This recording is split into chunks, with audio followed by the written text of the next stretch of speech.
Hello viewers, అందరికీ నమస్కారం. Welcome back to our channel. నరుడి దృష్టి సోకితే నల్లరాయి కూడా పగులుతుందని సామెత. ఈ దృష్టి దోషం కేవలం మనుషులకే కాదు, గృహాలకు, వస్తువులకు, వాహనాలకు, దుకాణాలకు, వ్యాపారానికి, చివరికి కాపురానికి కూడా తగులుతుందని నమ్మకం. మన దేశంలో పిల్లలకు అనారోగ్యం కలిగితే పెద్దవాళ్ళు ఏది చెబితే అది చేస్తూ ఉంటారు. పిల్లలు ఏ కారణం లేకుండా ఊరికే గుక్కపెట్టి ఏడుస్తూ చికాకు పడుతూ ఉంటే దిష్టి తీస్తారు.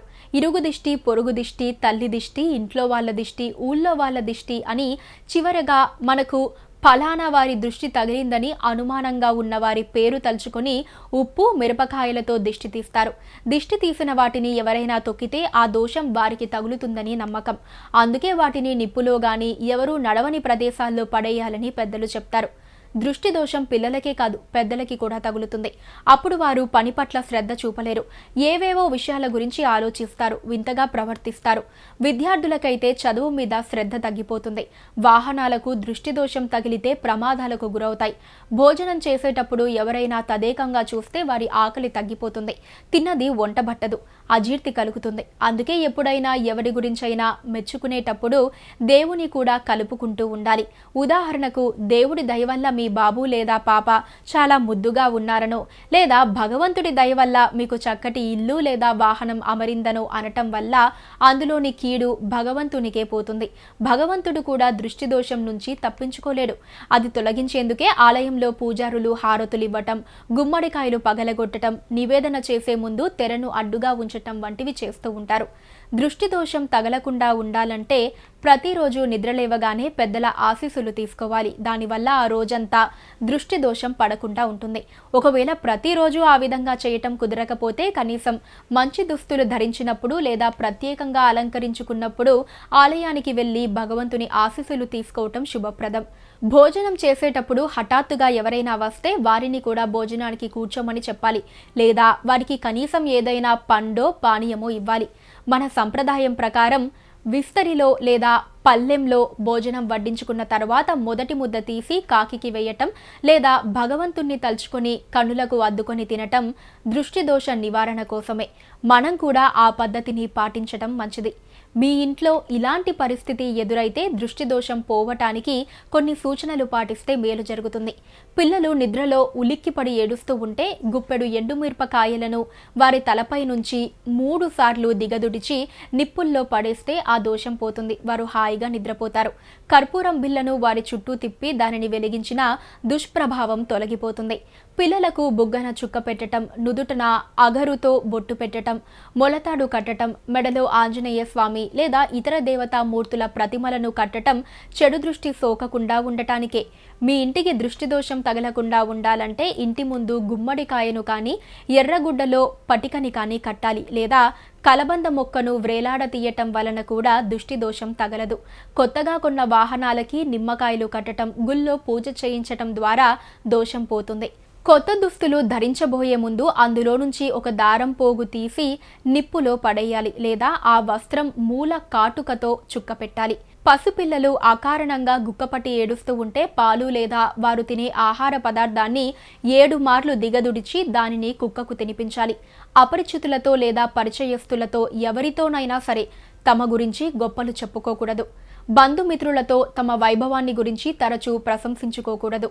ఆంజనేయ స్వామిని ఉపాసించటం, ఈశ్వరారాధన లేదా వీరభద్రుడు, కాలభైరవుడు, దుర్గా, కాళీ, గౌరీ తదితర దేవతలను ఆరాధించటం వల్ల దృష్టి దోషం నుంచి తప్పించుకోవచ్చు.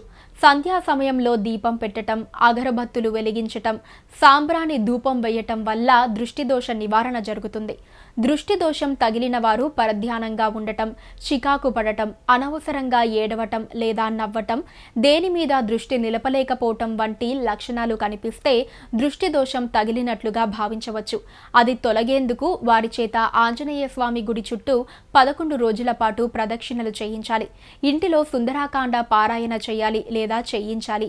లేదా ఒక మంగళవారం నాడు ఆంజనేయ స్వామి ఆలయానికి వెళ్ళి స్వామివారి భుజస్కంధాల మీద ఉన్న సింధూరాన్ని తెచ్చి దృష్టి దోషం తగిలిన వారికి తిలకంగా పెడితే చెడు దృష్టి ప్రభావం తొలగిపోతుంది. మనమే కాదు, పక్కవారు కూడా సుఖంగా ఉండాలని కోరుకోవటం వల్ల సత్ఫలితాలెన్నో సిద్ధిస్తాయి. అవతలి వారు చెడిపోవాలని కోరుకోవటం వల్ల వారితో పాటు మనకు కూడా ఎన్నో కష్టాలు చుట్టుకుంటాయి. కాబట్టి సర్వేజన సుఖినో భవంతు అని కోరుకుందాం. దిష్టి కంటిచూపు వల్ల వస్తుంది. అది ప్రేమాభిమానాలతో కావచ్చు, ఈర్షా ద్వేషాల వల్ల కావచ్చు. అందుకే చివర్లో కొద్దిగా అన్నం ఉంచి పిల్లలకి దిష్టి తీసేయటం సంప్రదాయంగా వస్తోంది. దిష్టి తగిలితే పశువులు కూడా పాలివ్వవు. పెళ్లి జరిగాక కొత్త జంట ఇంట్లోకి అడుగు పెట్టేటప్పుడు ఎర్ర రంగు నీటితో దిష్టి తీయటం సంప్రదాయంగా వస్తోంది. పెళ్లికి వచ్చిన అందరి దృష్టి వధూవరులపైనే పడుతుంది. కాబట్టి దిష్టి తగలకుండా ఎర్ర నీళ్లతో దిష్టి తీస్తారు. ఉప్పు, ఎండుమిర్చి కలిపి ఎవరికైనా దిష్టి తీశాక వాటిని నిప్పుల్లో వేస్తే మిరపఘాటు ఉండకపోవటమే దిష్టి ఉందనటానికి నిదర్శనం. తాయెత్తు మహిమ అంటే తాయెత్తు కడితే ఉపయోగం ఏం కలగదని కొందరు భావిస్తారు. పూర్వం పుట్టిన ప్రతి బిడ్డ ఊడిన బొడ్డు అంటే ఉంబిలికల్ కార్డ్ను ఈ తాయెత్తులలో పెట్టి మొలతాడుకు కట్టేవారు. దానికే మరొక పేరు బొడ్డు తాయెత్తు.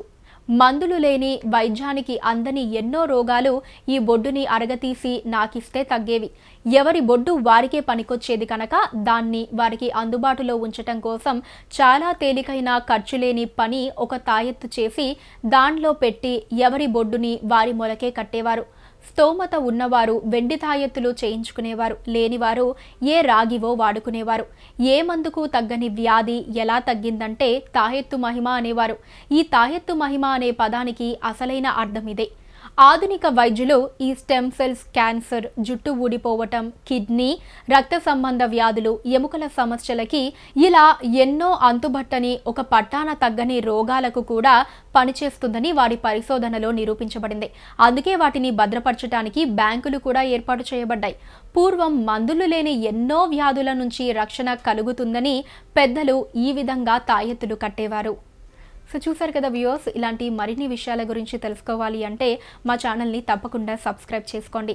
అలాగే ఈ వీడియో మీద మీ అభిప్రాయాన్ని నాకు కమెంట్ చేయడంతో పాటు ఈ వీడియోని లైక్ అండ్ షేర్ చేయడం మర్చిపోకండి.